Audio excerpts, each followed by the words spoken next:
Hello, everybody out there in YouTube land. It's your man, not your boy. It's Teddy Fame. I'm going live today, Saturday. Uh, I said 7:30, right? So 7:30 start time. Make sure this looks okay. I'm doing something different today. I'm on StreamYard today. That means there's a link in the description for you to join me. As a matter of fact, let's see something here. Can I post a comment? Yeah. So what I'm going to do again is I'm going to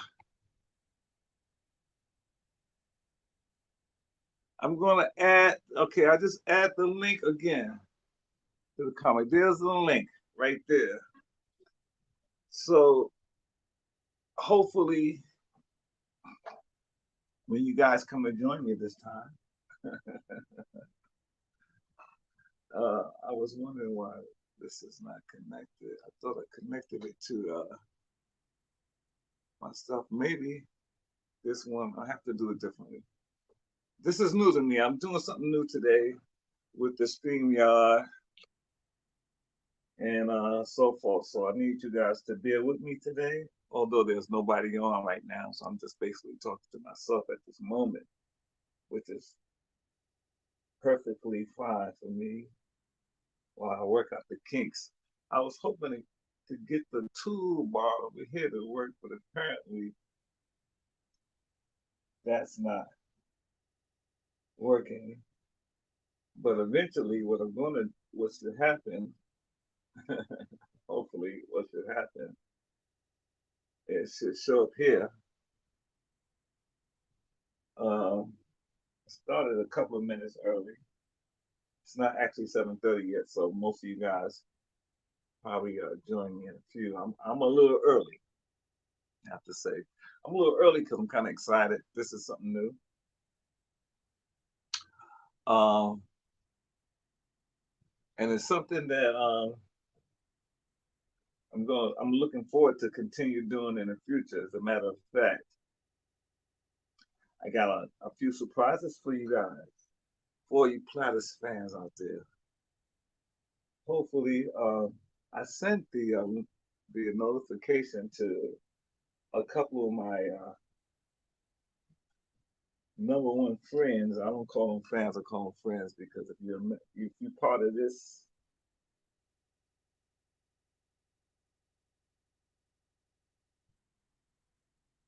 then oh, is that what happened?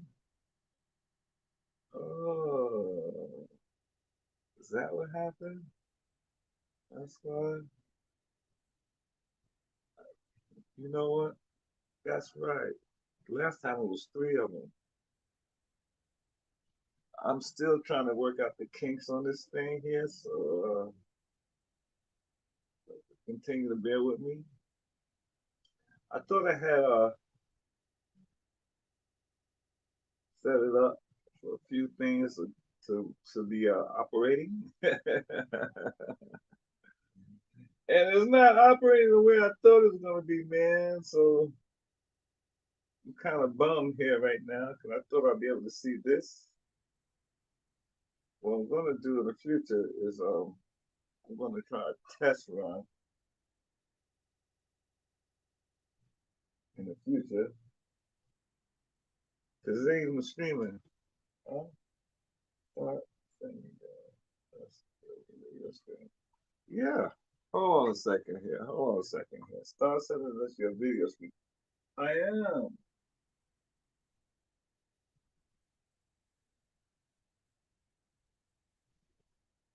Oh, maybe I gotta put it here. How do I do that? How do I take that link?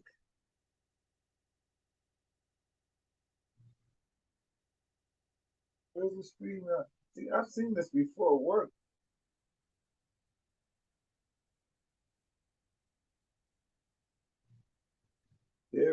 it is wild. No matter. There it is. Voila. I knew it was a few kinks that I had to get out. Got it. So everything is good now. So basically, man, this looks good. This is just what I was expecting. This looks wonderful, just like I expected to be.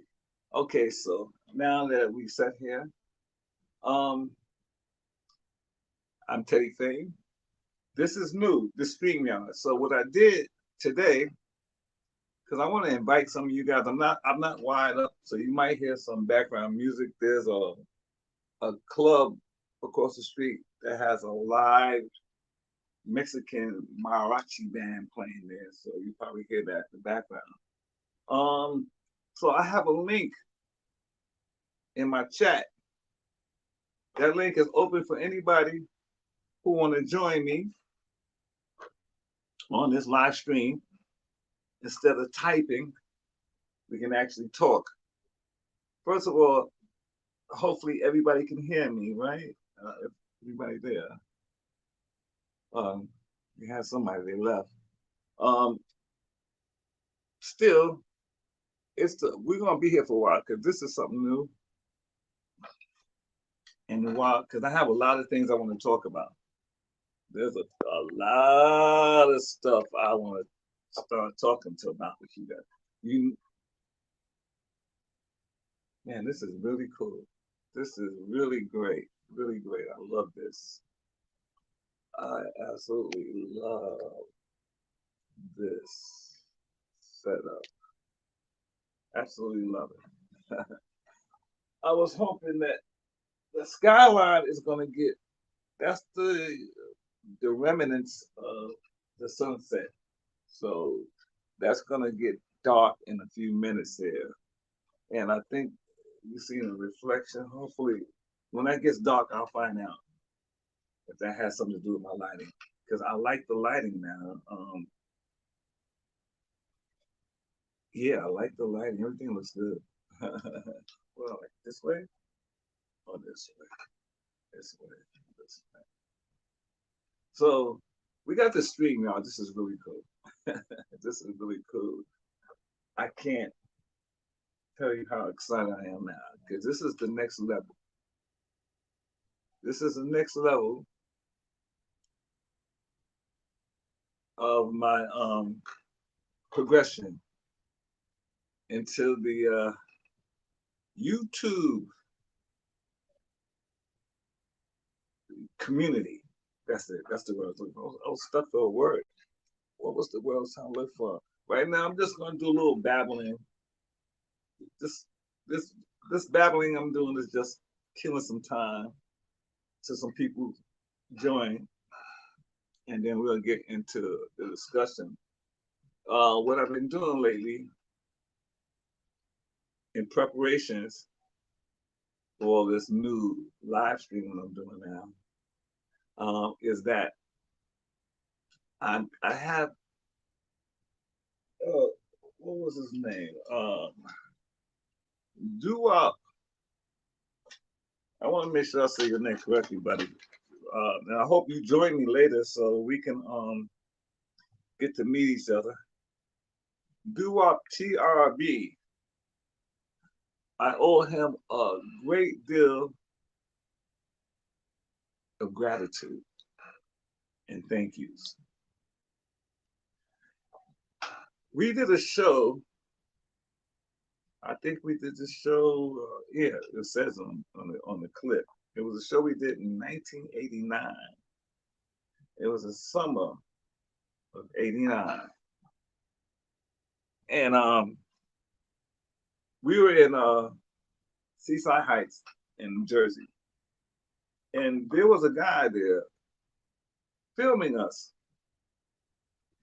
and he was friends of Tony and Helen, and I just got to meet him while he was there. And we were there for how long were we there booked there? I think we were booked there for the weekend for three. Oh, it was a holiday weekend.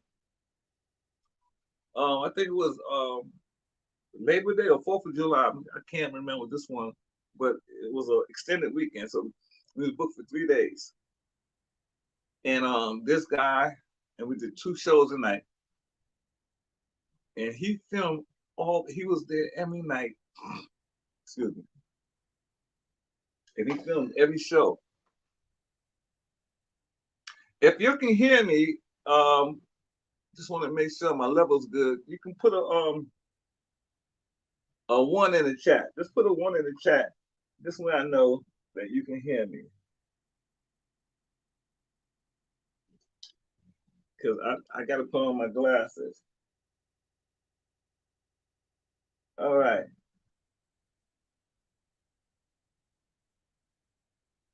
Oh, okay. I'll see you in about 5 minutes, Matt. Thank you.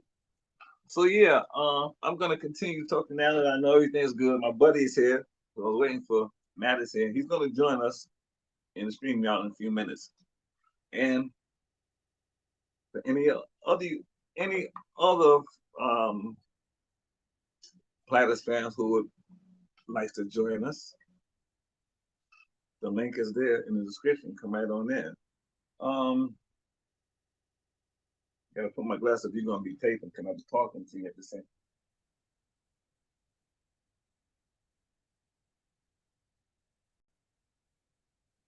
Okay, so how do I do that? You ready?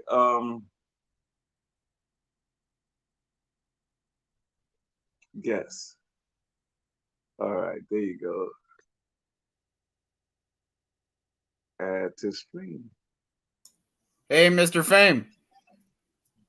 Man, this is all great. I'm learning all this stuff. This is great, How man. you doing, man? I can I'm actually doing just hear fine, your man. voice. How are you? I'm doing just fine. I'm doing wonderful. I'm learning this thing. And, you know, I want to thank you because it was you who told me about StreamYard. And with this StreamYard, now I can do this. This is all new to me. All this YouTube stuff, all this kind of stuff. I'm old school, man. So you know, I'm an old dude. So all this is for you guys stuff. But I'm getting it. I'm learning it. And hey, man, I am so happy today that I could connect to you. So this is incredible. So I know you got some questions. So because you were very excited about the recent post I put up. Well, our friend, as he told you, Dua, I don't know. He said he brought it from the guy, like I was saying in the video before you came on, that it was a guy that was filming us. And after he filmed us, after that event was over, he left and we went back home. So I never saw him again. And I don't know what happened. Tony or Helen never spoke about it. But I knew there was somebody out there that had recordings of that show. And I was hoping, and I was like putting out feelers on the internet, hoping that somebody would have known him or he would found me and would do that. But apparently this guy, Dua, met this guy who was selling these he was actually selling these tapes. I think it was CDs. He was selling the CDs. Or DVDs, I'm sorry. He was selling the DVDs.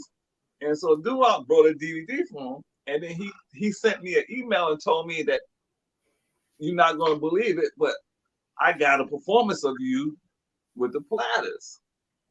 And I was like, no, you don't. Where'd you get it? And then he told me what it was. And I said, that was the one I was looking for. So yeah, that's how that came about. But I will also tell you, like I was saying to you over the on the chat, is that it wasn't a,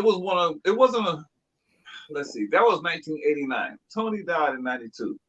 So around that time, Tony was in bad health and he wasn't really singing worth for shit, to be honest with you. And most nights it sounded horrible. So what I did, and that show was no exception. And so what I did was I tried to take what I could get the best performances off that tape, and that's what I'm uploading. So that's why I didn't want to send anybody the full. I don't want to upload the full show Right. because of that reason. But I'm going to be there's a lot of good performances that the individual guys in the group done. That I'm going to be uploading in these upcoming weeks. Also, I did tomorrow. I got a premiere of The Great Pretender. I'm going to upload that full song. So I did some editing work on it, try to fix the sound, make it a little better, and make it a little nicer to look at. So around 3 o'clock tomorrow, that's going to premiere The Great Pretender, that performance at that place. So what you want to ask me, Matt? Go ahead. The floor is yours. I'm talking too much. I'm glad you can talk. Man. We have to type. We don't have to type anymore. We can just talk, man. I know, it's crazy. It's insane, dude. I can't believe we're doing this. Cool, man. You told me to do it. You're the one who gave me the hit. I'm a smart dude. True. You tell me something, I'll pick it out. Yeah. You know, hopefully Doo-Wop will join us because I also sent him a link, a notification too. So maybe he'll dance because I really want to thank him in person because he's the one that gave me all this new content to put up now. So, yeah, go ahead. What you want to say? I don't know, dude. Yeah, man. We're actually talking in person, dude. That's like I'm freezing up with questions, bro. It's okay. It's okay. Look, I'm going to be on for a while today. Man, this is great. I can actually. It's more enjoyable to be able to talk and hear my voice as opposed to typing something and watching me respond, waiting for them to respond back. So I get an immediate response. So it can flow easier now. So it'll be more conversational, and I can feel more comfortable this way than the other way. So this is the format we're going to use from now on, and it's because of you that we're going to be using this format from now on. So I want to thank you. I can tell you, I can continue. So in that particular show, like I said, we were there for like 3 days. It was a holiday weekend, and 2 shows a night. And by this time, it was only a matter. By that time, I was in my 7th or 8th year in the group, and I was surprised that I've been there that long. And I saw it around, I would say around 1985 is when I saw Tony's health take a turn for the worse, meaning it got worse than it's ever been before. He was in a lot better condition health-wise when I first joined the group in 82. But I could see by 84, 85. I think he was around his late 50s by then because he died at 64. So I could see his health starting to go down then. And, I didn't live with them. So a lot of things they didn't share with us. It was more like Helen. It was Helen and Tony who lived together, and Helen's son, Ricky, the guy that's standing next to me. Right. That's Helen's son, not Tony's son, but Helen's son from a previous marriage. And she had put him in a group, and then Bob Rivers, the bass singer. But Ricky lived with Helen and the road manager, whose name was what was his name? Jesus Christ. His name slips me. It's been so long.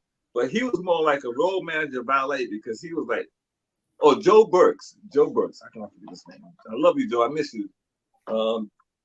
And he was more like Tony's valet and personal helper. So he actually did with them. So it was Tony, Helen, in one room. It was a 2-bedroom penthouse apartment. Tony and Helen was one room. The other room was Ricky and Joe. So it was that family, and we would come over. They had a piano in the living room. So when it was time for the group to rehearse, and Raymond Jones was our musical director. He would come over, and he would play piano, and the group, the singers, we would come up and we would rehearse. And then we'll have let's say we'll just, if we're doing new tunes or we just want to warm up or something, we'll rehearse in the house. But when we're about to do a show, we'll get the band together and we'll do a rehearsal with the full band at a rehearsal studio, and then we'll go on tour. So that was basically how the format happened. In terms of the way we prepared and did his stuff. And Tony didn't sing a lot at rehearsals. He was more or less, actually, sometimes he came out of his room and joined us, but a lot of times we would do the rehearsal without him, and we knew the music director would direct us through the songs and through Tony's parts and all that stuff. But it didn't matter. We knew the songs, so we didn't have to have them there to rehearse. It was just for the harmonies, to make sure the harmonies were tight. And then we had a dance rehearsal, as you can see. And I'm so happy, man, because you can actually see us dancing and all that stuff I was telling you guys about in previous videos about when I had got stage fright and I forgot all the dance steps. That's for the first show. And I forgot the background. Now, seeing me perform doing that and trying to imagine me saying that story, it looks more real. And I like the fact that this particular video is in a small club setting. This is a restaurant. It's a restaurant nightclub kind of, and it held about maybe 150, 200 people max. So it was a dinner show, more like a dinner show. So it was a smaller stage. So it looked, when I watched it now, and I had, you know what? I've never seen this video. So you can imagine me sitting up there like a kid watching this myself 35 years ago. Mm-hmm. And I forgot all about the arrangements of the songs. I forgot how we, the formats. I even forgot I did that spin. Because normally that spin, I usually do that on Watch the Shore. I was a big Michael Jackson fan. That's who my biggest inspiration was, right? So you couldn't tell me I was a Michael Jackson. And I had to master that spin because that's his signature. So I had to I said, I'm gonna master something. Dancing wise, gonna be that spin. Now I mastered that spin, but I pulled out that spin on Watch the Shore. And I don't remember ever doing that spin on Shout. So when I saw that, it blew my mind. I said, oh my God, and I hit it. You know, I can't tell you how many times I didn't hit that spin and got all 3 pirouettes. I can't even tell you how many times I messed up. And that one looked perfect. You went crazy, bro. It was insane. I loved it. You know, I was 20. Do up. Hey, guys. Hey, do up. Just let me know if you want to join us and join it and get online with us, and I'll let you in, okay? Do up here, Matt. That's the man. I know. That's the man right there. Do up. You got to come on just to talk to us, man, because I owe you so much of gratitude and thanks. And I still can't believe you found this show. And actually, if that was Shout, that have to be our second show. Yeah, that's the second show. We do 2 shows a night, right? So in the first show, I sing Watch the Shore. In the second show, I sung Shout. So do I didn't have the first show. He didn't find the second. That's the second show. But I'm still glad he got it. To me, the second show was the best show anyway. There was a few songs in the first show that Tony does, like Red Sails and Sunset. There was a song, The Magic Touch. He sings the hell out that song. For some reason, he loves singing that song. But that was in the first show. I was hoping, because I really wanted to get that. But Remember When is another song that he enjoys singing. And as you can see on the thing I put, he enjoys singing that too. there's a few songs you can tell he enjoys singing because he really put more effort into singing those songs as to other songs. And most of the time, as you can see in the video, he almost sang with a whisper. Right. You know, and that would turn a lot of people off. What you got here? Yeah, that would turn a lot of customers. I can't tell you how many nights. Because and the ironic thing for me by being right up front is I can see people and I can look right in their faces. Right. And if we play in a smaller venue, I can see. So you can see expressions on people's faces, and the majority of times, the biggest expression I would see would be an expression of disappointment and disbelief. But at the same time, I don't know what people expected. The man was in the latter part of his life, and he burned out. He burned out. I can't tell you, I can't believe that he burned out that badly, that quickly. But then again, being a singer, I know for a fact that if you don't take care of your voice and preserve it, you will lose it. And the difference between a vocal cord and a piano chord or string or a guitar string, if you break those, you can replace it. Mm-hmm. If you mess up this vocal cords, it's a wrap. And there's countless singers who throughout the years have lost their voice. Matter of fact, I was just watching some old videos of Tony's, just remember it, and I'm amazed how incredible this man's singing was back then.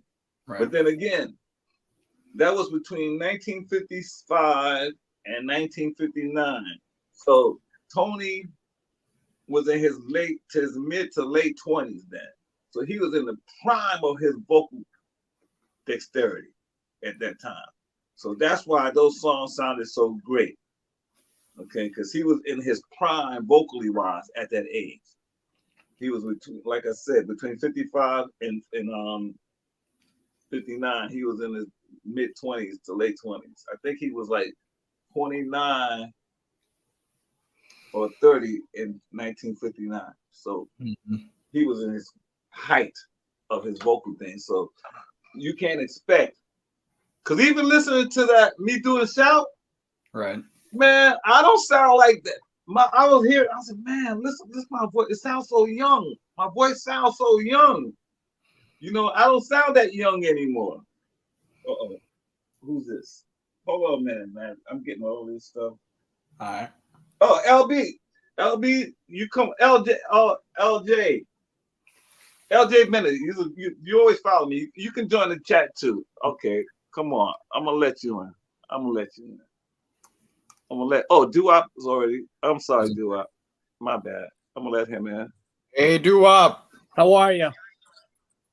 Doo-Wop. LJ, you're welcome to join us too if you like. Just send me a request. Doo-Wop, man. Thank you. Oh, Thank you. How the hell did you get this, man? Please explain it to me. I bought it from that company in New Jersey. And the guy doesn't tell me his name. He had some kind of a company name. I think he called it Imagination. And it was less than $20 at the time. And I think he had shot the original film and put it on DVD. And that was it. So how'd you meet this guy? Online. So he was advertising online? That's how you found him? That he was advertising online. Mm-hmm. He's not. But you can't remember. You can't remember the link or whatever you found the advertisement from. You can't remember where you found it from. Because I would sure like to find this guy if he's still alive. I'm sure he's not alive anymore. That was a long time. That's 35 years ago. That man was an older man by then. He must be. He's gone. I know he's gone. Oh, really? When did you get this? How long have you had this? I haven't had it that long. I don't know exactly, but I really haven't had it that long because it was on DVD. So it wasn't like, I mean, I've got some that are all VHS, but that was on DVD. And I mean, I've always looked for DVDs of Tony, and there's always been very, very little, just the clips that you had and the ones from the 70s, which I remember seeing that in the 70s and thinking, he's not good. Mm-hmm. he wasn't good. He came to play in a ballroom about 10 minutes from where I live now. Maybe, well, you would have been here then. It would have been 83 or 84. Lincoln Park Ballroom in North Dartmouth, Massachusetts. Massachusetts. Yep. Remember it. And I remember it. I was talking to a friend of mine yesterday down in Florida who was a teenager then, like me, and he went to the show. He got backstage. He met all of you, and he met Tony, and he had a copy of the solo record that Tony did on Mercury, a thing called Let's Start All Over Again. Okay. And he asked Tony if he remembered it, and Tony told him, "No, you must be mistaken. That's not me." And then he took out the record, and Tony tried to buy it from him. He said, no, you can't buy it, but will you sign it? And he did sign it for him. Wow. I'm sure, like when I joined the group in 82, Tony was already at the worst part of he was already on his downfall. But so how long were you following? How long have you been a Platters fan? How far back do you go to Platters? 73, 74. So I was a kid, I was 8 or 9 years old, but when my dad was a kid, he had all the records and he still had them. So in like 72, 73, 74, I was 6, 7 years old, but I had a full set of all the Mercury stuff that Tony did. But then when Sonny came in, my dad went off to college. He didn't buy the records anymore. Right. So I got to know Herb Reed because Herb Reed lived here. And became friendly with her. And I had Sonny came up here and did a show for us. Maybe 2016, 2017. Okay. And Sonny was a great guy. Sonny Turner was he was a great, great guy, and he still had his chops.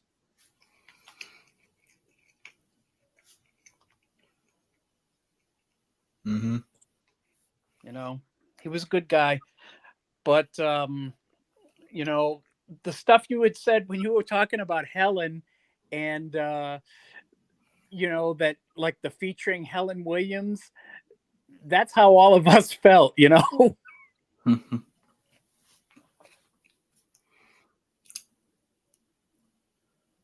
Oh, I think he's muted. Who's muted? Teddy's muted. I think he muted himself. Yeah, you might have muted yourself, Mr. Frame. Can you hear me now? Yeah. Oh, what I did was I put this stupid speaker in. I thought I could put a speaker in. Anyway, Helen was a failed showgirl. She always wanted to be in show business. She was a beautiful woman in her day. And you know what's crazy? I just found out because I did some research on her. I found her headstone. They buried her in the same cemetery that they buried Tony in. Mm-hmm. And I found out, I didn't know she always kept stuff from us. So I got to actually see her age. She was 10 years older than Tony. Mm-hmm. She was, wow. Yeah. She was born in 1918. Tony was born in 1928. Wow. Mm. Wow. I did not know that she was so much old. Wow, it blew my mind. And so she always, she probably always wanted to be, so many people want to get a break in show business and never get a break. And then something out of nowhere comes in there. For example, me. If it wasn't for the Platters, I wouldn't be in show business. So she met Tony in Las Vegas from when she told me it was at the Sands, I think it was 1956 or 57. And the Platters were playing Vegas. And she was a showgirl there. And she met Tony and they struck up a relationship. Now he was already married to a woman. Right. Yes. So he was having an affair with her. Yeah. And I think she said either 59 or 60, Tony divorced his wife. I think she said they got married in either 1962 or 1963, one of those years, and it was in Japan. As a matter of fact, she even brought out she had when I go to her house, she was showing me all these photos, and she had a photo album of her and Tony in their kimonos and dressed like Japanese in their kimonos at their wedding, and they got married in Japan. And she had so many photos. I'm still in touch with her grandchildren. One of her grandson, his name is Troy Johnson. He's on Facebook. He was also like a roadie, and he was more closer to me because we were actually the same age. So I was more relatable to him because everybody else was like 20 years older than me. So this guy was actually the same age as me, and he was her grandson. So me and him was close. So I still communicate with them, but none of them, because they weren't related to Tony, and this is just my assumption, right? They were her grandchildren. They weren't Tony's grandchildren. So I don't think they had the same vested interest in the Platters or Tony as, say, Helen or Fan was, because they don't have any, and that house had all the memorabilia. After Helen died, all that stuff was lost. Yeah. They lost all those, and there was so many more videotapes of us performing at other places, doing corporate shows on big giant stages, also on shows with other acts, and all that stuff is lost. They let it, I don't know if it was in storage, and they let it disappear or whatever. Nobody's telling me the truth or telling the real story, but nobody has any of this stuff. So I posted a clip of Helen singing what she sung, With This Ring. I snipped that off, and I sent it to her grandson. Man, he was overjoyed, man. Really? He was like, Nice. he was like showing it to everybody because he was only a kid. Now, she other grandson, not the one that's my age. She had another grandson who's only like at the time he was like maybe 4 or 5 years old. Now he's a grown man with his own kids.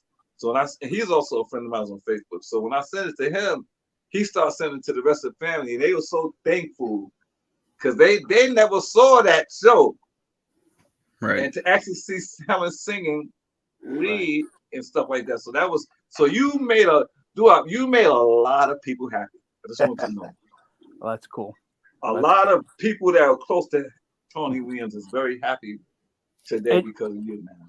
And you know, I posted after we talked about it, I did post Remember When on my channel, and I've got about 4,500 subscribers. And I was curious to see what the response was going to be. And it had about 600 views and 100% positive. There was nothing negative. And I was a little bit surprised because, you know, if you're a purist, you're going to say, oh, Tony's voice, you know, but there's so little film of him, and there's no film of you guys really, other than that one TV special. It's a chance to see him where a lot of people never did. Yeah, that's a great point, man. That's a great point. And I think that's exactly why you'd be getting all this positive response because unless you were at one of those shows, nobody seen that Tony of that age performing in the 80s, the Tony in the 80s, unless you came to one of our shows, because we didn't do a lot of TV stuff. That one TV performance is the only TV show we did in America in the 80s. We've done a few shows overseas. Yeah. But that was the only TV show, and that was for a major broadcast. That was Showtime. And you've seen all the other acts on that show. Did any of you guys watch the full show on my channel? Oh yeah, I've seen the whole show. I've seen most. Yeah, you see all the other acts on there, Bo Diddley and Jerry Lee Lewis and all those people. Right. Let me tell you guys how incredible it felt hanging out backstage with all these great legends. Man, because all right, I was born in 59. So I didn't grow up in the era with the Platters. I grew up in the era of Motown. So I know Motown music, right? But I do know songs, and I do know Great Balls of Fire. I do know the Bo Diddley song. I do know Benny King. So there's certain songs I do know, although I don't know the artists that much. So actually being on the show with these people and hanging out backstage with them, man, I was like a kid in the candy store, man. Yeah. Yeah. And I tell you something too that I noticed when we do big shows like that TV show, the respect all the artists have for Tony Williams. It blew my mind seeing Jerry Lee Lewis telling Tony Williams, "You're one of the greatest singers that ever lived." Okay. Yeah. Hanging out backstage, Benny King coming over and hugging Tony and kissing him on the cheek and telling him how much he loved him. Man, you guys got me reminiscing right now, dudes. Would they watch him perform though? No, not really, because you got to remember now, they also on the show. Yeah. So there's always going to be that sense of I can't let somebody outdo me kind of thing. Oh, and everybody knew what Tony's condition was. So to me, it was more of a reverence. They knew, look, the Platters was the biggest black group in the 50s.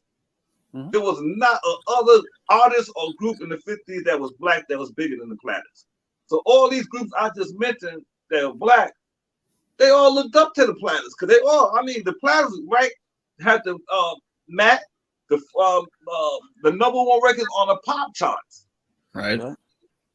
4 of them. Yep. One for each 4 year. years in a row. So the Platters was the biggest group besides Elvis. The Platters was the biggest group of the 50s. Yep.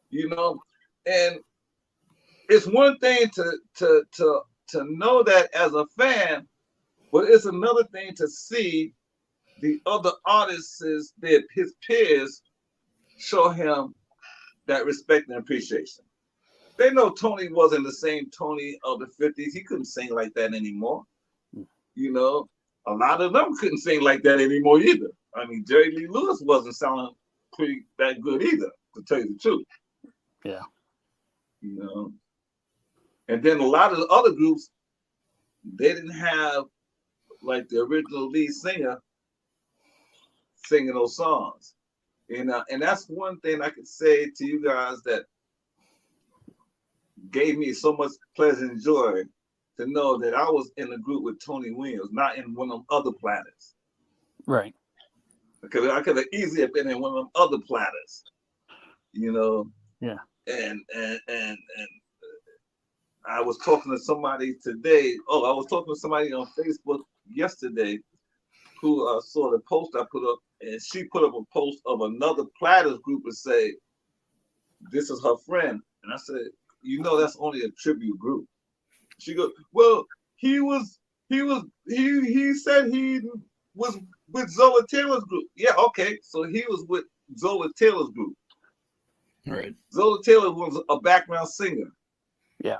Mm-hmm. Zola Taylor didn't have a hit record. Tony No. Williams did. Yeah. Yep. So you in a tribute group. Yeah. You know, and what made us so special, I can tell you about at least that I can remember offhand 3 or 4 times that we was in the city and another Platters was performing in the same city.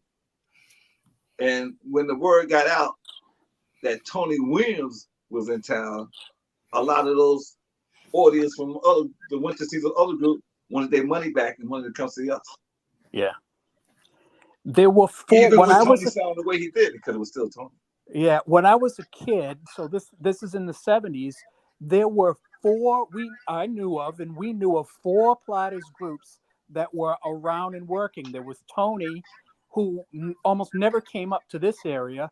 There was Herb Reed, who lived close to here, and so he got all the jobs. Where are you? Massachusetts. Oh, Massachusetts. Okay. Yeah. Then there was Paul Robbie, who we would never see either because he was on the other coast. And there was Buck Ram's group, and they had a guy named Monroe Powell who was singing lead with them. That's right, Monroe Powell. And no, don't forget, Buck Rams owned the right to the name the Platters, so he was the only group that could call themselves the Platters. Right. Yep. All of us other groups, we had to say such and such, original of the Platters, Tony Williams, original lead singer of the Platters, or we went out sometimes as the international Platters. We even did that. They was fighting in court for years, man, to get the rights to use that name, and they all died before they could win in these. I think Paul Roby. I think Paul Roby won, and then died. And then he died, and his wife, 2 weeks later. Martha, ended up with the rights. There you and go. So she sent a group out as the official Platters, but there's nobody original in the group. Yeah, right. Exactly. So it blows my mind seeing all these other groups. Because look, let's be honest, you don't care about none of those other groups that they don't have Tony Williams in it. No. Let's be honest, okay? You wasn't listening to the Platters to hear the background. You was listening to the Platters to hear Tony Williams' voice. Yeah. Right.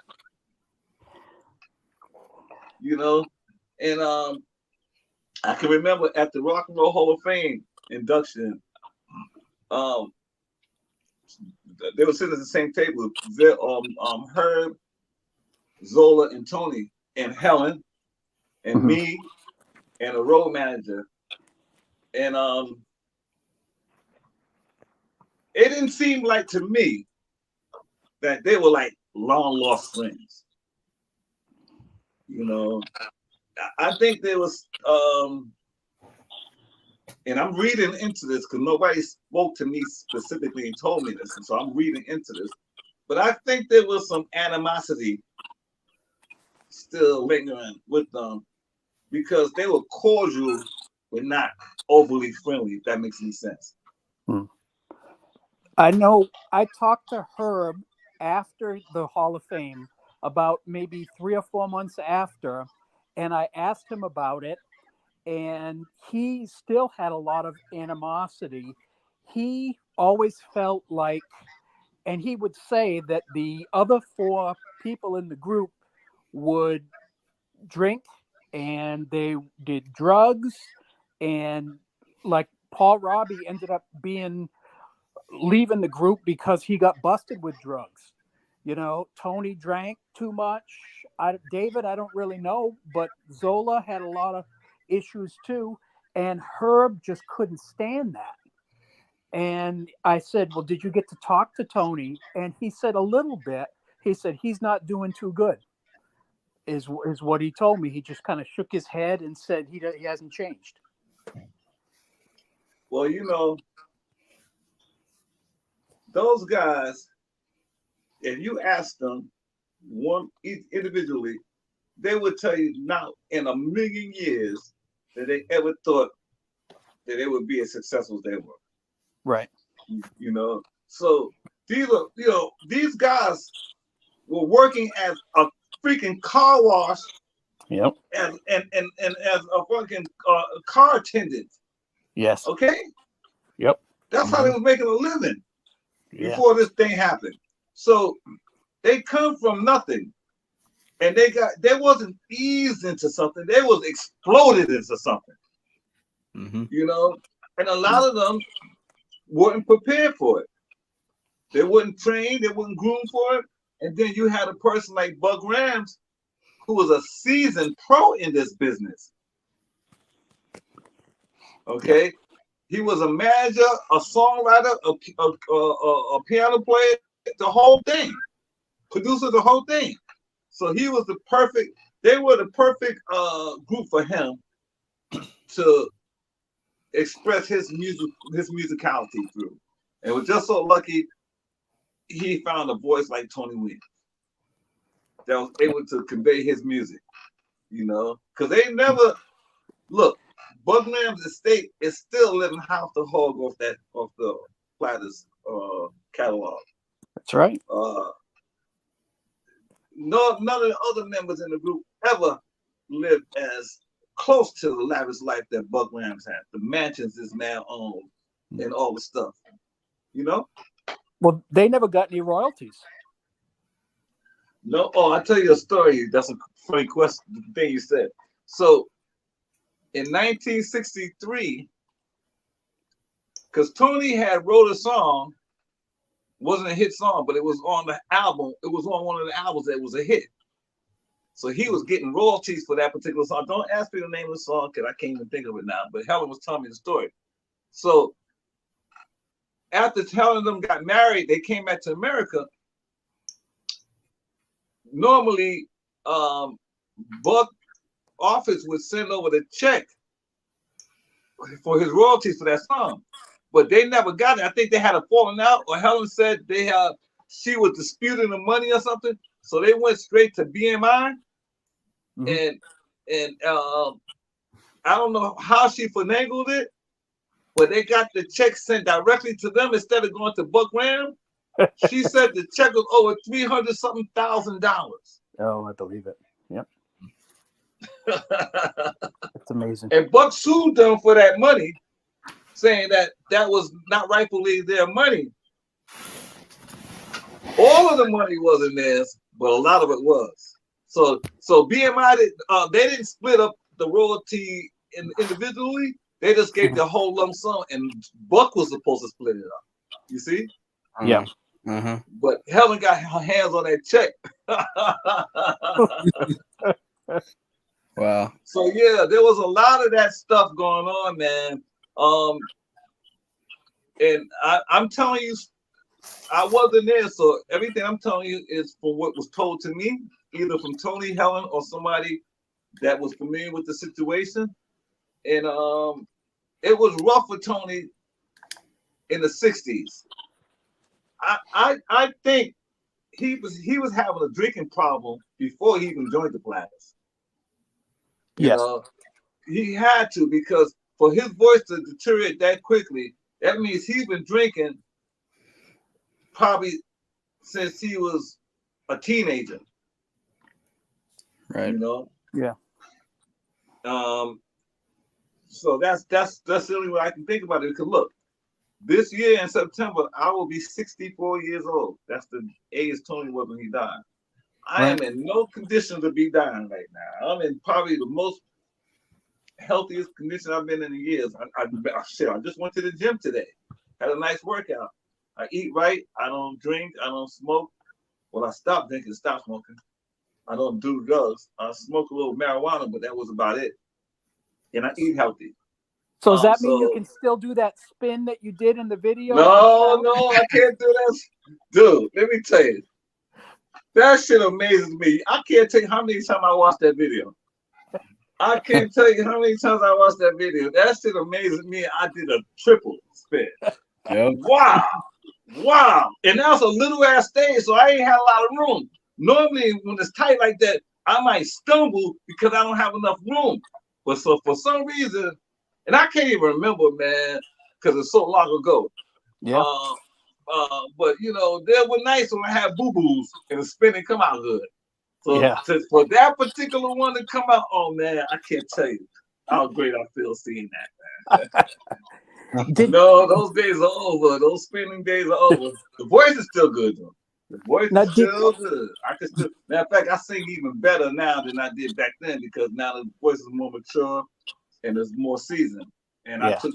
I've taken care of my voice. So yeah, I might not have the higher range.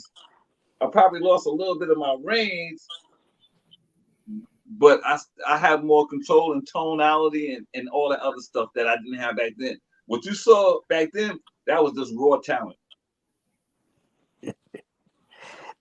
did Tony always sit down when he wasn't singing the leads? Yes, he did. He always sat down.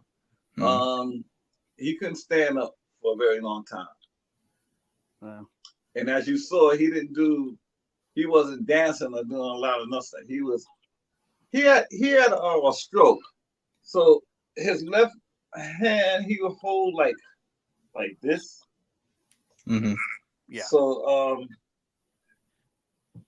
it wasn't paralyzed, but it was somewhere close to. So he had trouble standing up a lot. So yeah, he would always sit down.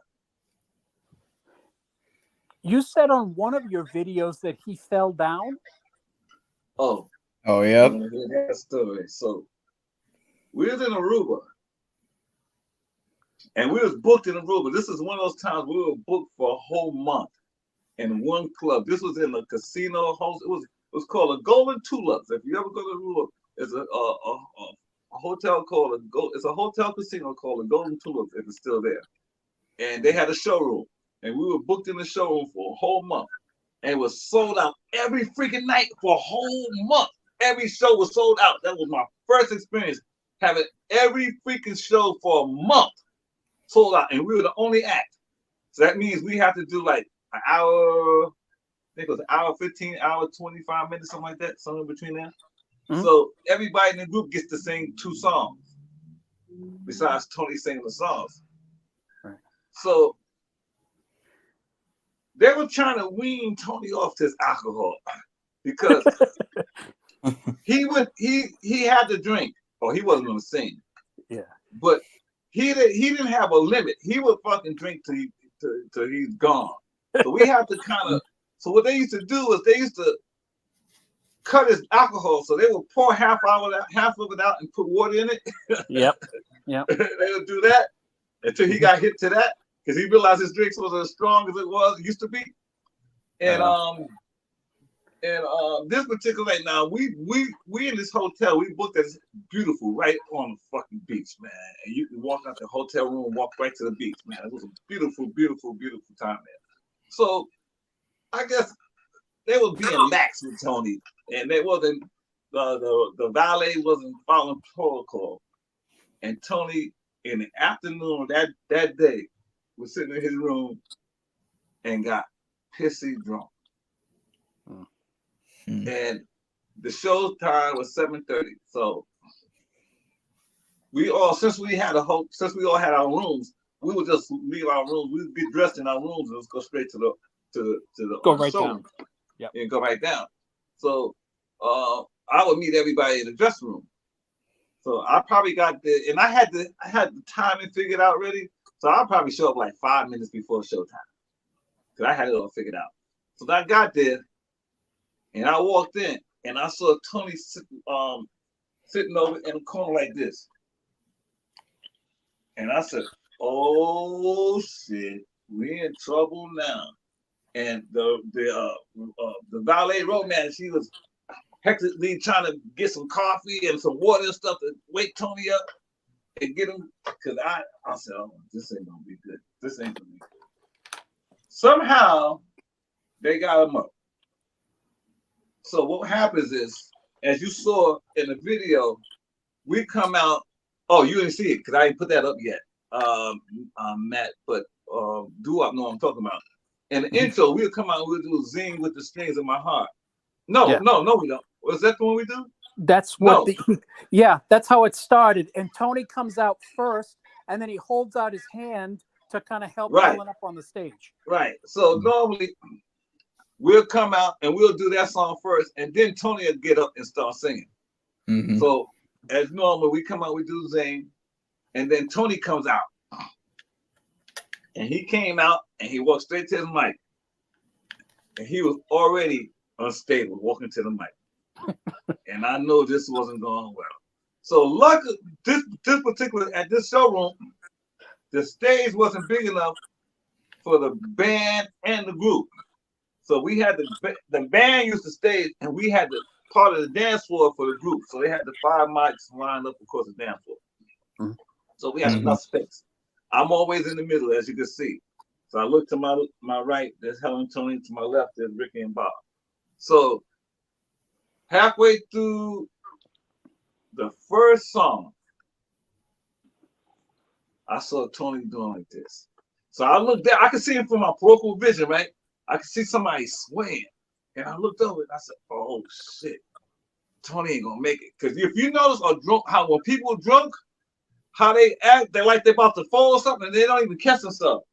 Yep. So, and he was slurring the words, and he was mumbling, and then all of a sudden, he said, pow! And he hit the floor, and it sounded like that. And we looked over, he felt like a drunk person. You know, a drunk person, they fall, they don't try to catch themselves, they just fall. Yeah. Bam! So that power was his fucking head bounced off the floor. Right? Man. He was knocked out fucking cold. The band stopped. The audience was, oh God, you know, they were all panicking.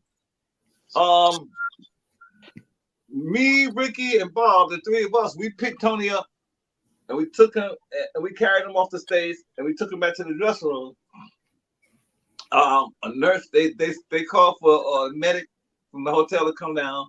They went to the dressing room, and Helen said, we got to finish the show.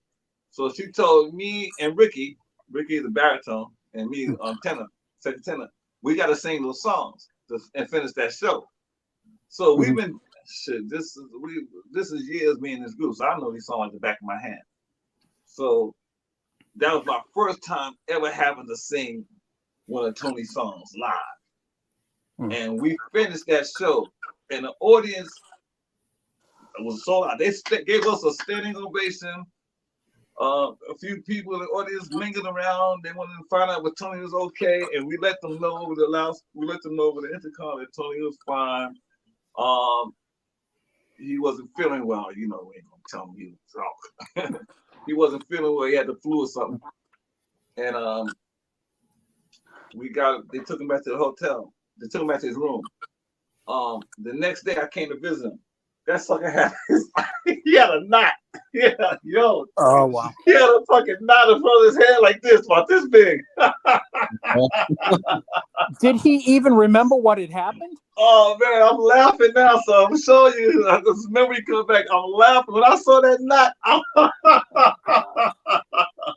No, he did not remember it. He didn't remember shit. And matter of fact, we had a show that night. He did one of his best shows that night with that fucking knot on his head, man. Oh man. When you tell him though, this is what happened, you got drunk and you fell down and you smashed your face, would he react to that? Oh, we told him what happened. He don't remember it, but we told him what happened. But you know, what you gonna tell an alcoholic? You can't have a drink no more? Yep. You know, that was the worst I've ever seen Tony on stage. Now, we had some close seconds and close thirds, but that was the worst. Because he had passed out. He fell. He never felt before, so that was the worst. He was at his worst. I think being in Aruba and we were so relaxed, and we was because a whole month at the same place, you got so comfortable, you know, you start taking stuff for granted. And I think he just got a little too comfortable and wasn't thinking about his professionalism. You know, which probably didn't care at that time. But here's a good story. Here's a good saying out that story. Because as you can see, Shout became like the finale of the show. It came like the big song because we get the most response from Shout. So they was featuring me by that time, and I would do Watch the Show. I would do Watch the Show in the middle of the set, and I would do Shout at the end of the set.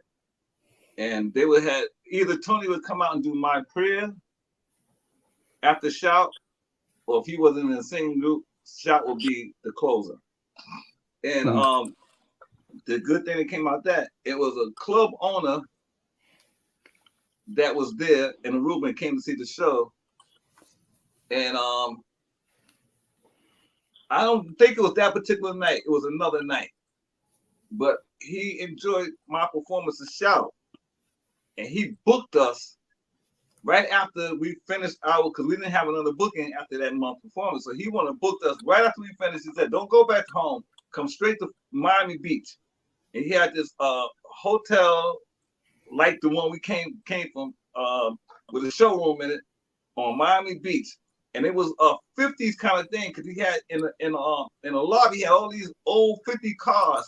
Matter of fact, he had a club in New York City that we went to too. That was the whole theme was the 50s, and he had the it was just amazing. And we got booked a week at his club because of that, because of Shout. And here's a great thing too. And I don't know if I've ever tell anybody this story. So when we got to the airport in Miami, he sent for a minivan for the group, and he sent a limo for me. He sent a fucking limo for me. That's classic. Yeah. Now that didn't go over well. Right. Okay. But that was around close. By that time, we was getting close to the end. I was ready to leave the group by around that time. Those last 3 years, man, was torture. Just like that show on that you have. That it was torture by that time. By that time, I wanted out. I wanted out.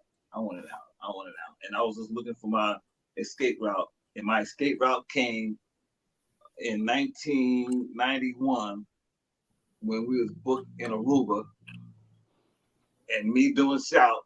And I showed you guys the newspaper clipping. Matt, you remember the newspaper clipping I showed you with me in Singapore? Oh, with the three pictures. Yeah. Right, the 3 pictures of me. And that's another time. So the Coasters, the Drifters, and the Platters, they don't have the picture of the background person in the picture. They would have the lead singers. So they had the lead singer from the Coasters and Tony Williams and me because of Shout.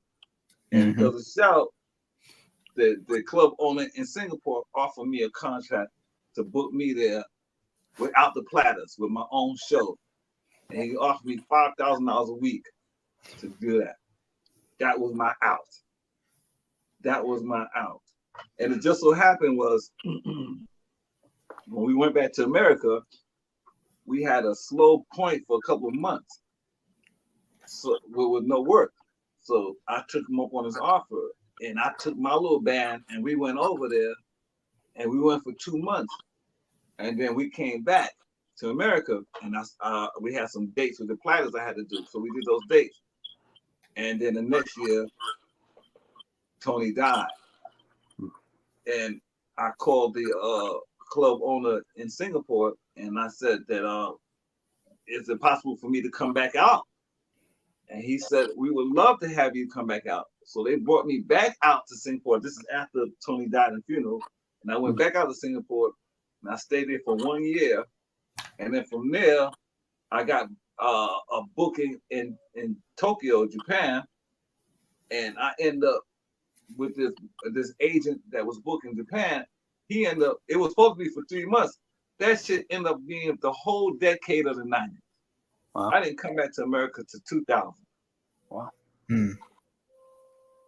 Did Helen have bookings lined up when Tony died? Yes, she did. She had a lot of bookings lined up. And what happened was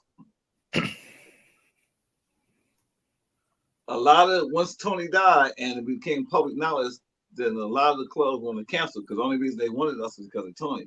Right. But we had a couple of overseas bookings. We had one booking that was going to and this coincided with me going to Singapore because we had a booking to go to Australia. Mm-hmm. Right?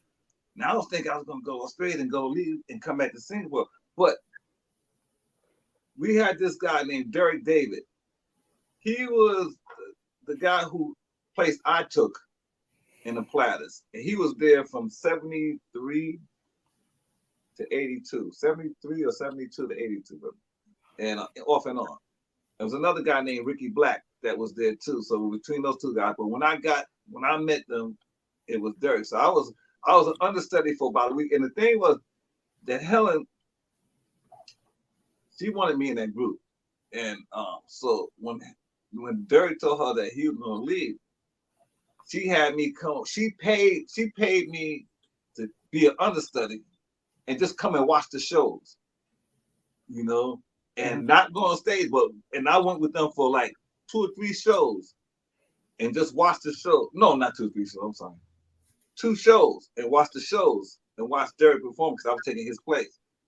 So, make a long story short, after Tony died, since Derek sounded like Tony a little, she wanted Derek to sing Tony's part, be lead when we go to Australia. But I didn't like Derek. Derek was an opportunist. As a matter of fact, Derek, if you look on YouTube on Derek David, he had a little Vegas show that he was doing, calling himself Derek David of the Platters, and saying he was in the Platters for 40 years. Yeah. You know, some bullshit. You can look it up. Derek David. Yeah. Like King David, Derek David. Look him up. He's on YouTube. He plays piano. He's an excellent musician. And he's tenor, so he got a nice voice. And he was trying to do that. So make a long story short, he tried to hold Helen up for money. So he waited till they got to the airport. Because I wasn't going. I had already decided since Tony wasn't going in the group, it wasn't working for me no more. So I had officially quit. And I was going back to Singapore. But so Helen told me the story. So she said when they got to the airport, Derek pulled a fast one on her and said, if she don't give him X amount of dollars, he ain't gone. And the money he was asking for, she would have to cut other people's salary to pay him that money. Yeah. So she refused to pay him. He refused to go. So they went over there as 4 people. And the other guys had to do what we did when Tony passed out. They had to sing his songs. And that was the last time. No. I'm sorry. I mixed it. You gotta forgive me, guys. This is a long time ago. So stuff coming back and forth. I did do one show with them in Pennsylvania. That's when I realized this ain't gonna work. This ain't gonna work. It wasn't the same without Tony. So that's when I finally quit. And then the next they was gonna get booked. They was booked to go to Australia. So that's when that whole fiasco happened. So Derek David, that's the guy. So after that, nobody wanted to hire her anymore. So she basically retired. And I came back to America in 2000. And when I came back to America, her health had gone really bad. And she died like a couple years later. But she wanted me, by that time, she was living alone and she wasn't doing too well. So she wanted me to be like Joe was to Tony, like a helper. Cause I was like her, nursing her, helping her a lot, doing that kind of home helping work for her. Oh, those last 3 years. And she was in the hospital a few times too. And she had a brain hemorrhage, she had a brain surgery and all that shit, man. I think she died of a broken heart. She loved Tony. Now I'm gonna tell you, honestly, look, Helen was an opportunity. Everybody's opportunity in entertainment business, man, one way or another, okay? Because nothing is guaranteed. But she did love Tony. And the thing that I know that was good about them, and I think what kept that marriage together for so long was that Tony wasn't a philanderer. He wasn't chasing women. He was chasing that fucking bottle. Yeah. Mm-hmm. And so because she didn't have competition with other women, she was tolerating the bottle. And she was exploiting him. Because she was the manager of the group. So she handled all the money. Yep. Tony didn't care about no money. You know? And so she ran everything. So I give her, she had a lucky break and she had an opportunity to live the life of a star. And she had a long run, at least 20 years or more. At least 20 years. She had a long run, at least 20 years. And I would say, wait a minute. So she put the group together, I think she said 1971 or 72. They put that group together that I eventually joined. Actually, then, 1970, a promoter from New York, a guy by the name of Marshak, Larry Marshak. Yeah, Larry Marshak. Well, you know, Larry doesn't have the best reputation in the business, you know? Right. But Larry Marshak decided he was going to start doing some shows at the Academy of Music on 14th Street. So for one of the very first shows, he got them to put a group together. So that was in 70. Oh, 70.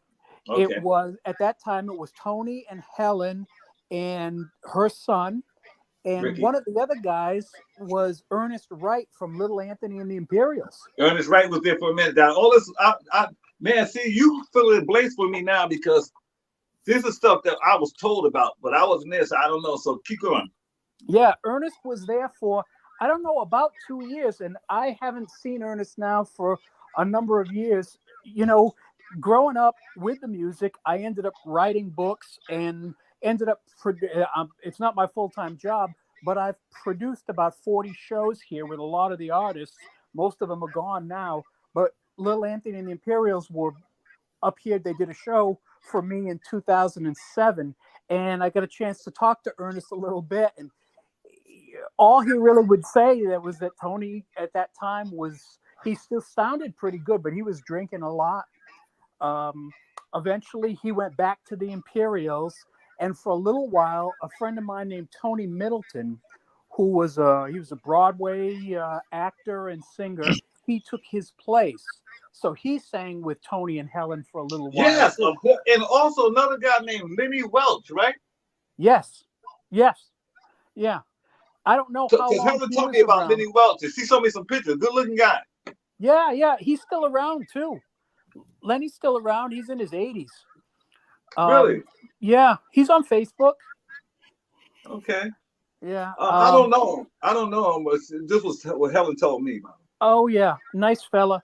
But you know, at that time they were doing a lot of they were doing club dates, but they were also doing a lot of these shows where they only did like 3 or 4 songs. Right. You know, and that was other acts on the show? There'd be like 10 acts on the show. The Academy of Music, they had like 10 groups, and usually Tony would close the show. And he would only do the hits. He would only do like the number ones. Oh yeah, I've got some audio from them, and to me though, it's kind of like it when you listen to it. And these are live recordings from like 70, 71, 72. He is pretty good in his upper register, but anything low, he goes off pitch. It's like a whisper. Mm-hmm. Right. So he mastered that whisper by the time I joined the group. Yeah. That was his signature voice, that whisper, boy. I can't tell you how many nights I was so frustrated. I'd be like, man, sing. God damn, what's all this whispering shit, man? Oh, man. So y'all bringing back memories, man. God. But yo, you filling in some blanks throughout because I always wanted to know about the 70s. How much can you tell me about that 70s before I joined the group? Have you seen Ricky Black or Derek? Who was singing my part in the group when I was Ricky Black or Derek David? The pictures I always saw were Derek David.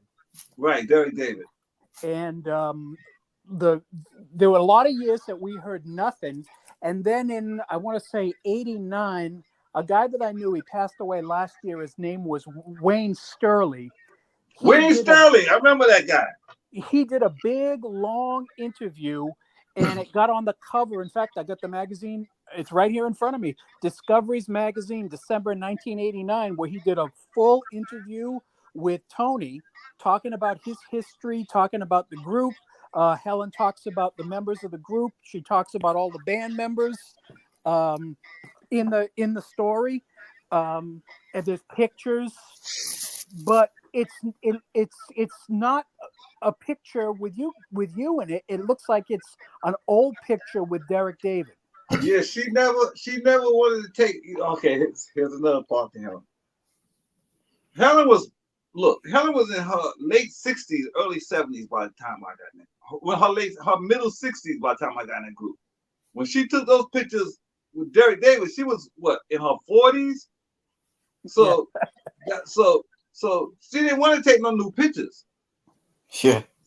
So they used those same old pictures. They didn't want to take no new pictures up to date because her and Tony both look different then.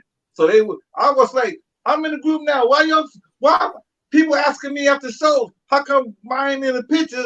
Because y'all still having these old damn pictures. How come we don't get new pictures? She ain't want to take new pictures. So she kept getting new developing little pictures, man. I tell you, boy, that woman. She talks about Bob DeMonte, Richard Brinker, Joe Ham Eric, and Jack Ora. Joe Ham, it's funny you mentioned Joe Ham. I just talked to him too. He's a drummer. Okay. And me and him was really close. Me and him still close to this day. I sent him because Joe never actually saw me perform shout because he's playing drums, right? And a lot of times he's back there with his eyes closed. So he's not even watching. He's just listening to the music. He's going by he knows the feel. So when he saw that, when I posted me singing shout, and he saw that, he lost his mind. He said, man, you damn good. I didn't know you was that good. I said, man, because you behind me. You never watch. You in the back. You don't see all the people on the front seat. It was funny you mentioned Joe Ham. Yeah. And Bob DeMonte, the guitar player, who was the guitar player, she mentioned everybody that was on that stage. Mm-hmm. Wow. Yep. That was the group. So, how did you like the article? What you thought about it? It was good. I mean, I bought it when it came out. So this was 1989. I would have been about 21 years old at the time. But still have it? Oh yeah, I still have it. Wow, dude. But what's man, man, you like a dream come true. Where you come from, man? How I found you, man? This is incredible, man. But am I right, Matt? Tell me, man. Say something. Man, you're legendary, dude. Bro, you got all this footage, man. Yeah. You're good stuff. Between the two of you guys, Matt is the third term. He know everything about and with you and all this fucking documentation, man. We got to put something together for the Platters fans, man. The three of us, and give them everything with all the stuff the three of us could put together. Yeah. So what I did was, I did some remastering, some re-editing to some of those stuff. So I'm gonna release The Great Pretender tomorrow. I'm gonna release that tomorrow. That's the only one. That's the last song I'm doing for Tony. I'll probably release a couple of songs like Besame Mucho because I love the way Bob sung that. Yeah, Besame was really good. 1,000 times. Yeah, Besame was really good. Well, his voice was low. I couldn't hear him. Yeah, it's not mic'd that well, you know. Right. Really, the one that of the rest of the songs, the only one I saw and I said, you know what, I might post this was Only You because it wasn't bad. Only You wasn't bad. Yeah, but he's whispering through the damn song. The whole song, he's whispering through it. Yeah, Harbor Lights would have been nice, but that wasn't good either. Yeah, see, that's what I'm saying. So what I was doing, I might take some snippets of each of those songs, not the full song, just some good parts of it, and post that. Yeah. I think that's probably the best thing to do. And Matt, if my wife told me, she said, oh, there was a comment here about would you send the video?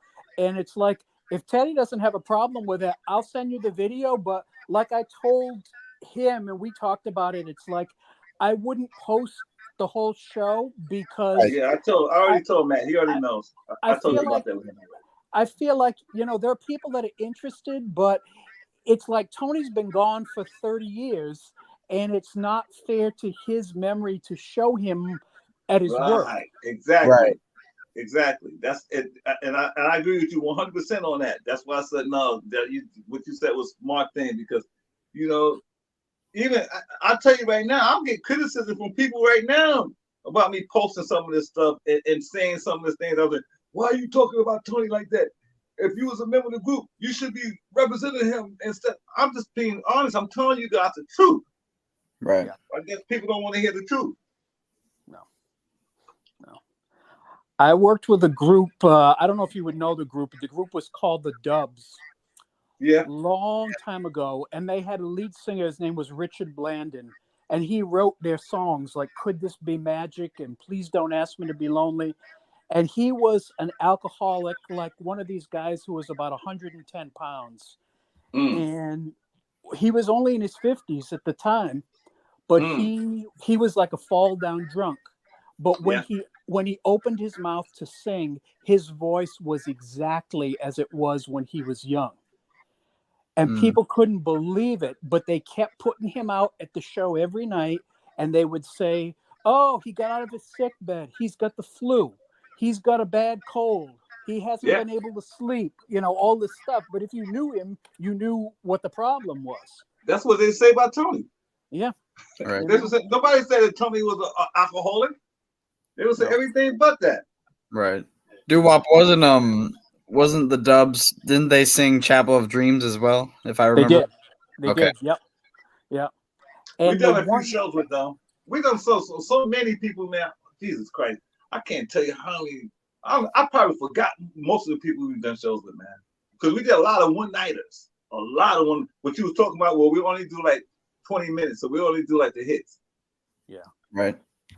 And the problem with those shows would be, like for Tony was usually the headliner, right? Which means we was always, it was only, I would say there were only 1 or 2 times when we wasn't a headliner. And one time when we was with Ray Charles, he was a headliner. And another time, we was with, this is a crazy show. Imagine the show.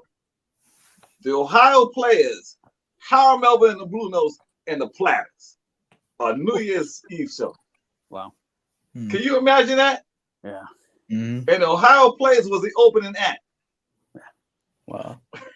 See, with Tony being the headliner, though, the closer, that's more time that you, from doing shows, I know that's more time that they get to sit around in the dressing room. And if they don't go on till 9 o'clock or 10 o'clock, if you've had a chance to sit there for 2 or 3 hours, you know what they've been doing, right? More drinking.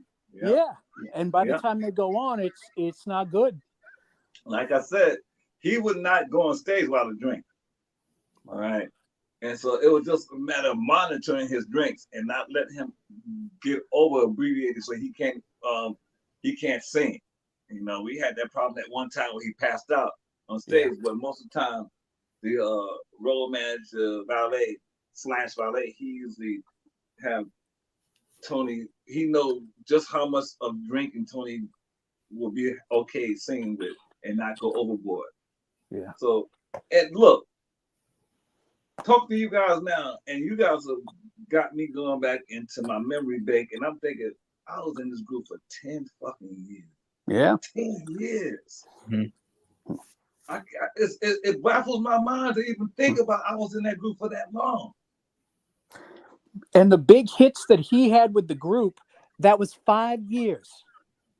5 years. And not even 5 years, 4 years. I would say from 1955 to 1959.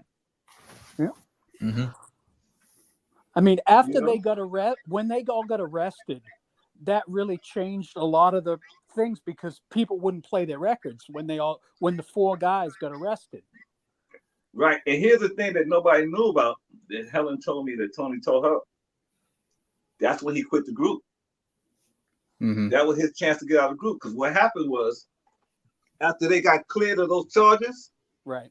so it was hard for them to work to get their record deal here in America. So Mhm. both bands had them booked over in Europe as the European Platters. And this was Tony's time to lead the group. So when they started working as the Platters overseas, Tony left the group. That's when Tony went solo. So that was that 1960. 60. Yep. That's when Tony went solo. So he had already, that was his out. The fact that situation happened, what they call it, the Mann Act? Is that what they called it?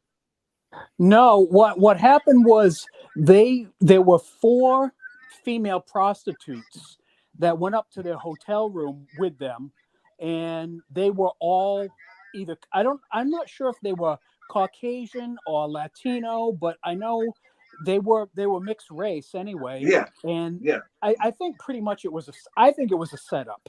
Of course it was. Because here they come up, the police arrest all of them, they drag them all out, and they end up going in court, but then they ended up acquitted. Yeah. Yeah, they got acquitted for all that stuff. But the damage had already been done. Their reputation had already been, their name has been slandered. And also too, you got to remember a lot of things happened because now you guys got me thinking back. Wasn't that the same year that Buddy Holly died? That was 59. The same year, yes. Yep. Yeah, 59. So that was the last year of rock and roll. Because, matter of fact, didn't Elvis come back from the service in 60? 60, yep. And he wasn't doing rock and roll. Right. He was doing movies. The music had changed. Yeah, it had changed. And Eddie Cochran had also died in 60. Yes. It died in 60. Yeah. So I think what happened was that rock and roll era was, we'll say from 53. When did Rock Around the Clock come out? 53? 54. Originally 54. But okay, so I say from 54 to 59, that was the era of rock and roll. And then it went over to like that popish shit in the 60s with the Paul Ankas and the people like that. So I think the era of music had changed. So I think the Platters were probably on their way out anyway. Mm-hmm. With everybody else, because none of those guys carried over to the 60s except Elvis. And Elvis had to change his style of music. He became an actor. Right. In some ways, though, like when I listen to the stuff that the Platters were doing in 59, things like The Sound and the Fury and It's Raining Outside, they were starting to change. There is a big difference between that and some of the early stuff. There's a lot of strings. Right. You don't hear as much of the background group. It's more Tony by himself. Right. You know, Sonny Turner told me a funny story. He said, I was 21 years old, and they knew that Tony was going to leave the group, and they said, okay, you're going to be his understudy. So I said, okay. So he said, I would travel with them to different places. He said, this lasted for a few weeks. I would sit in the audience, and they would make believe that, hey, there's a young guy here that's in the audience. He says he thinks he can sing. We're going to let him come up and do a song with us. And he would come out of the audience and he would sing something like Only You or Great Pretender. And Tony would step back and Sonny would sing it with the other 4 of them, and he'd get a great ovation. And he said, we did this for a few weeks. He said, then after a while, they changed that to that Tony was going to be leaving, and this young man here is going to be his replacement. And he would come out and he would sing a song, and then Tony would shake his hand and he would walk off. And he said they did that continuously until Tony actually left. Wow. Now, how long did that go on for? Like months? Just a few months. Because right after that, Sonny said that they went to Poland, right? Like one of the first things that they did when he joined and Tony was gone, they were in Europe. That's what I told you. That was Tony's out because they became the European Platters. Yeah. And that was Tony's out. So that's when he went solo. That's from what Helen told me that Tony told her. Yeah. He made some nice records for Frank Sinatra's company, though. That Reprise, the one called Sleepless Nights, is a Yeah, beautiful but I record. think the music had changed. That's why it didn't pick up, because to me it sounded as good as the Platter stuff. Yes. Yeah. It sounded as good as the Platter stuff to me. I was like, he should have kept going, but I think the music had changed. The music business is finicky, man. 1 minute everybody's loving this music, and the next minute they launch something else. Yep. And they never really go back. And the worst thing he could have done was he left Reprise, he goes to Phillips, and then they have him re-record all the old Platter songs. Yeah. Well, they're not going to sound anything like the original. Right. That's never going to sell. Never going to sell. But everybody was trying to capitalize off the moment. That's all. I don't think any of those people, that's why I give people like Barry Gordy a lot of credit. Mm-hmm. Because Barry Gordy was a musician, songwriter, besides being a record owner. Mm-hmm. You have to nurture and cultivate and develop these acts to continue growing, the success. And if Buck Rams, I don't know, Tony never really talked too much about Buck Rams to me, and I didn't ask him because I wasn't interested. I wasn't a Platters fanatic or anything like that. I was a young kid who got a chance of being a famous group, and I was just riding along with it. So, in retrospect, looking back at it now, Buck Rams wasn't the kind of person. Buck Rams was in it for a buck. Let's keep it simple. He was in it for a buck, and that's why he was so quick to replace Tony with Sonny Turner to keep the buck going. Because, as a matter of fact, I think they had 2 top 40 hits in the mid '60s. Am I right or wrong? Love You 1,000 Times and With This Ring, right? And Wash the Shore, I think. And Wash the Shore, because I used to do Wash the Shore. But by 1970, that group had disbanded. Right. Yeah. Herb was the last one to go. And who was the first one to die? David Lynch, right? David died in '81. Yep. It was David, and then it was Paul. Yeah. Then it was Tony, and then it was Zola, and then it was Herb. Yeah. In that order. I remember meeting David. Really? He came by the house, and this was like what, in the mid '80s. And I don't know these people, man. So they introduced me. I said, "Hey, nice to do," and I went on about my way. Well, it wasn't like I had no conversation with him or nothing like that. But he looked ill. He looked sick too. Mm-hmm. Didn't he have cancer? David or Paul? Because David died the year before you joined. No, not David. I mean, damn. See, I get the name wrong. Paul Roby. Paul Roby. Didn't he die of cancer? He did. He had pancreatic cancer. Yeah. Because this was like 80. He died in 89? Yep. Yeah. 88, 89, something like that. Right, because he was sick when I met him. He didn't look healthy. He looked sick. So, yeah. And look, that lifestyle will burn you out too. You don't live long being an entertainer, man, because that lifestyle will kill you. Yeah. The only reason he left the group was he got busted with a good amount of dope, and he ended up going to jail for something like 2 years. Mm-hmm. Wow, I didn't know that. That was about 64, 65. And so they replaced him with the guy that had been singing lead with the Flamingos, the guy that was the voice of I Only Have Eyes for You, Nate Nelson. Really? He came into the group. He came into the group. And then they needed another guy because, I forget, somebody quit. Zola was gone by this point. And Nate said, how about my friend Paul, who's another guy that was in the Flamingos? Mm-hmm. And Paul came into the group, and he stayed less than a week. He got drunk and fell off the stage into the audience. And that did not go over well with Herb. And they said, you know what? He's done. He's fired. He said, we're not taking another one of these guys in. Oh, you mean my goodness. Paul Wilson of the Flamingos? Did what? Was his name? Was that Paul Wilson of the Flamingos? That was Paul. Yeah, that was Paul. That was Paul. My goodness gracious. The life, man. Look, I could tell you stories about being on the road, about chicks, about backstage. All that shit is true. You know, let me tell you something was crazy. Let me tell you something crazy. I'm saying this with you guys. Okay. In terms of groupies, we had a mother-daughter groupie. A mother-daughter groupie that would come every time we go to Florida. They would come to our shows and try to hook up with us. The mom and daughter. And a few times they happened. Ooh. You know? God. Wow. Matter of fact, Joe Ham will kill me. He had to tell his story. Me and Joe Ham. So because Joe Ham was talking to the daughter, I had to take one for the team. And I had to hook up with the moms.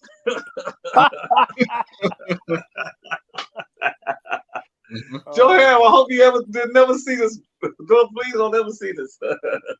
Because nobody know that. We said we taking that to our grave. We keeping that secret to our grave. Oh God.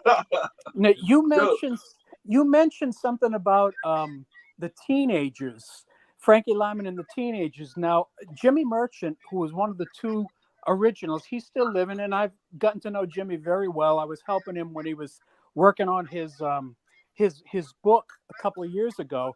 He told me, he said, he said, you know, the whole thing with the movie, Why Do Fools Fall in Love? There's not a lot of stuff that didn't happen. He said, but one thing that did happen, he says, we were all kids, 15, 16. We got on the bus for our first tour. And we're already sitting on the bus. He said, this is 1956. He says, the Platters get on the bus. Yep. Zola is right there, and she sees all of us, and she says, okay, which one of you teenagers is going to be with me tonight? He says, we were all like 15, 16. She says, somehow it ended up being Frankie. He said, so Jimmy said, me and another guy who's passed away, Joe Negroni. He says, the two of us were in an adjoining room, and they didn't know it. We opened the door, and we watched the two of them in there, Frankie and Zola, and we were all, he says, about 15, 16 years old. He says, and then the next night it was somebody else. Now, what year was this? 56. Now, how old do you think Zola was in 56? She would have been about 16. Right? Right? Yeah. And they were too, though. I mean, Frankie would have been 14, 13 going on 14. But see, here's the problem with that movie. In that movie, they made it represent Zola to look like she was a lot older than Frankie. Yeah. No, she wasn't. That was a misrepresentation. She was around the same age as that dude. She might have 1 or 2 years older than him. Exactly. You know, so they were all the same. Man, do you remember when you were 16 years old? Sex was all in your mind? Yep. Come on, man. You know? But, you know, I didn't like that the way they portrayed Zola in the movie, because they made her look like a creepy old lady chasing this young boy. Right. Yeah. And it wasn't like that at all. Wasn't like that at all, you know? No. They were just all kids fooling around, having fun. Imagine being away from home, being 15, 16 years old. You got hit records. You're traveling all over the country with other people that are making records, and, you know, stuff like that happens. Man, you couldn't tell me shit. You couldn't even talk to me, man. Right. It was funny you said that, because I did ask Tony some personal questions about that era.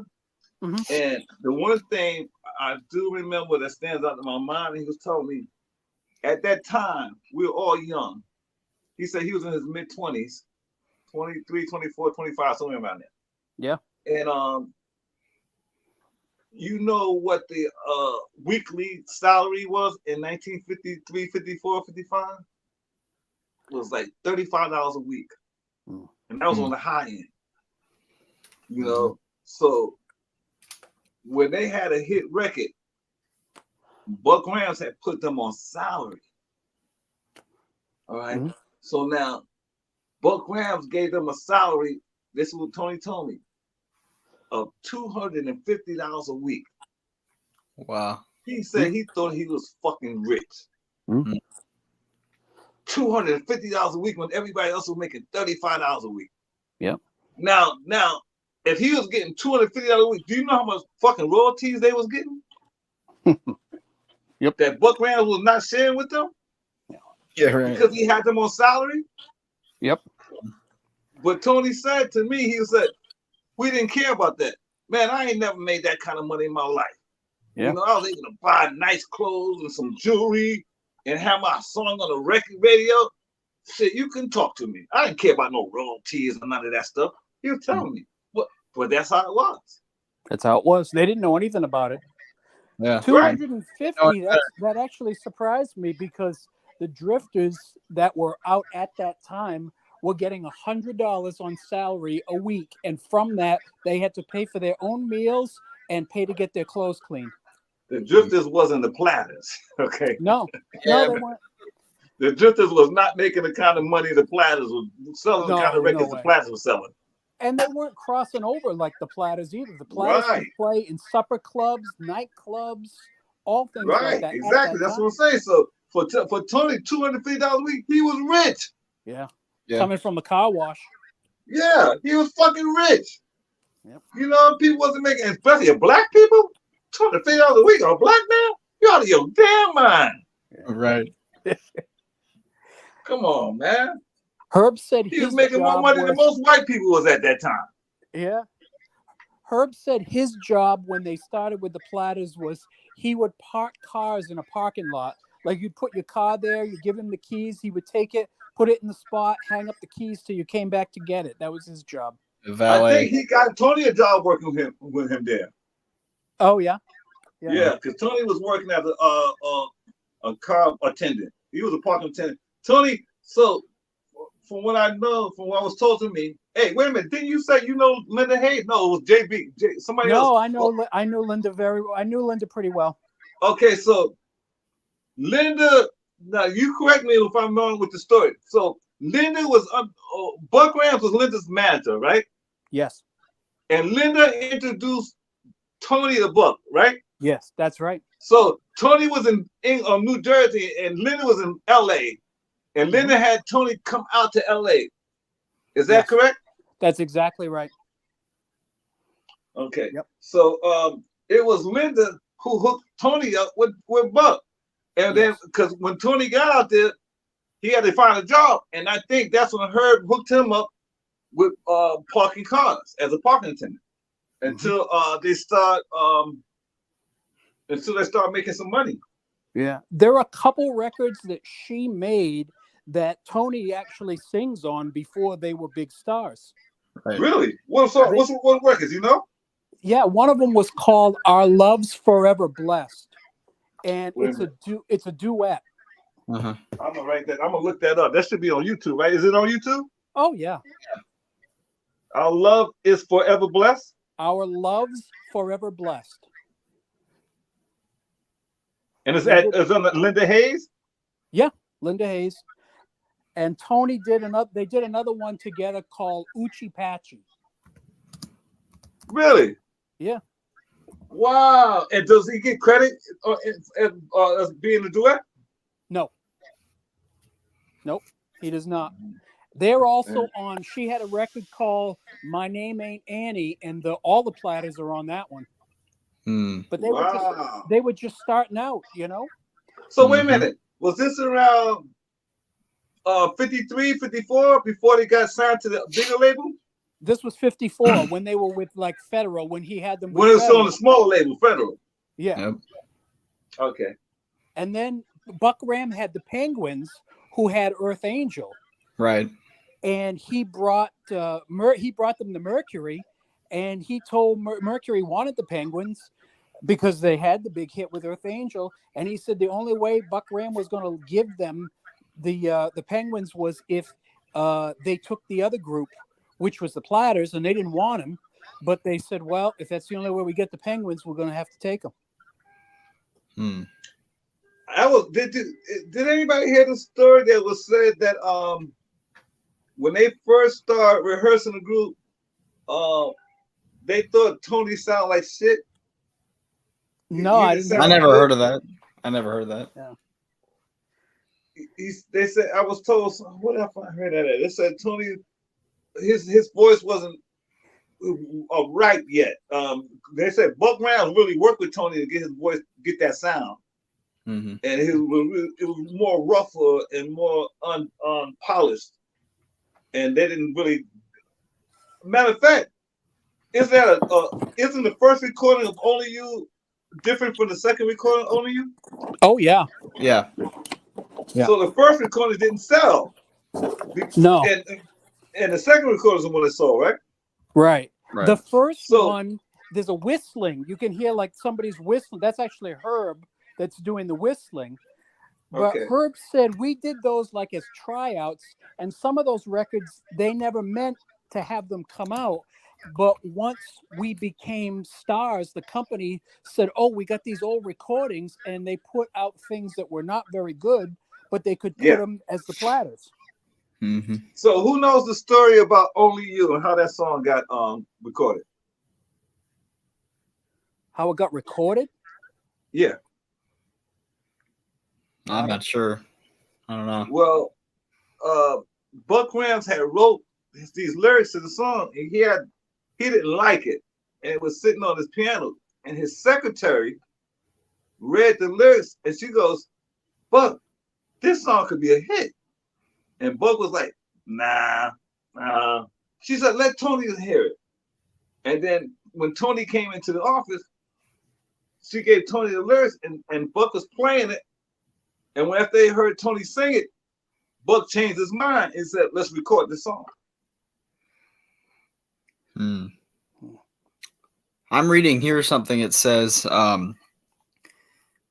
Herb Reed recalls how the group hit its successful version, where he said, "We tried it so many times and it was terrible. One time we were rehearsing in the car, and then the car jerked, and Tony went, 'Only you.'"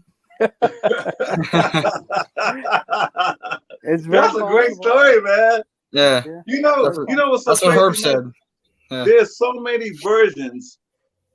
If you ask each individual, they have their own version of the story. And this is what I love about when you doing revisit history about people, you know, because somebody knew it from another angle. Somebody knew it from a different perspective.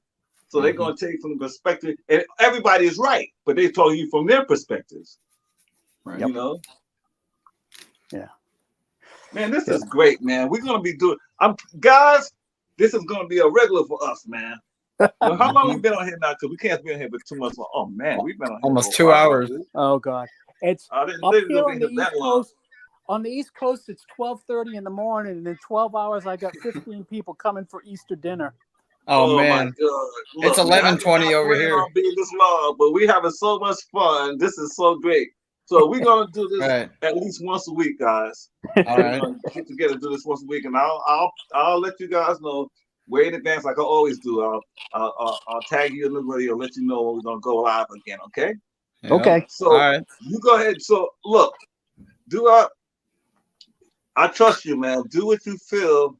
If you hear something on there that you think is decent enough to release, I trust you. Go ahead and do it. I'll give you I don't want to do anything that's going to be like you look back and say, "Oh, I wish I hadn't seen that." Right. Sometimes you see something, you say, "Man, I can't unsee it." Like, you know. Well, I'll tell you this. When the Great Pretender is going to be debuting tomorrow, so I did some work on it. So when you guys watch the video, leave a comment. Let me know what you thought about what I did to it, because I sort of chopped it up a little, and I sort of boosted the voice up in spots, and did some stuff to it on the editing end. So you let me know what you think of it. Okay, cool. For sure. All right, guys. Look, this has been a pleasure. Man, this has been so much of a pleasure, and I love doing this, and I'm so happy I met you guys, and we got a new family now. So I'm going to see you guys next week. I'll let you know. It's going to probably be Thursday. I'm probably going to go live next Thursday. And, definitely I'm going live next Thursday. It'll be around the same time, 7 o'clock my time. Wait a minute. Let me ask you guys a question. What's a good time for you guys so we can all be on, so I don't be guessing your time? What's a good time to go live on Thursday? I'm 2 hours ahead of you, Mr. Fame. So if I go on 7, you be on at 9. Right. 9 for you. How about you, And Dual? for me, it would be 10, which is, well, my day usually starts around 5:30 in the morning Ooh. because So how about if I go on at 6? Yeah, that's cool. Okay, yeah, 6. That's 8 for me. So I'm cool with that. Yeah. All right, so we're gonna go live on Thursday at 6 o'clock. Okay, guys? Okay. All right. Man, and dig in your memory bank, dig in your chest, and come up with some more stories so we can keep this thing going, man. Because I love it. All You right, guys man. been filling me in on shit that I didn't know, and I'm a fucking platter, okay? Yeah. So All I right. love it. I love it, and I'm so happy I met you guys. And I'll talk to you later, okay? So y'all take care. All right. All right. Bye You too, bye. Bye, Mr. guys. Frame. All right, bye. Good night.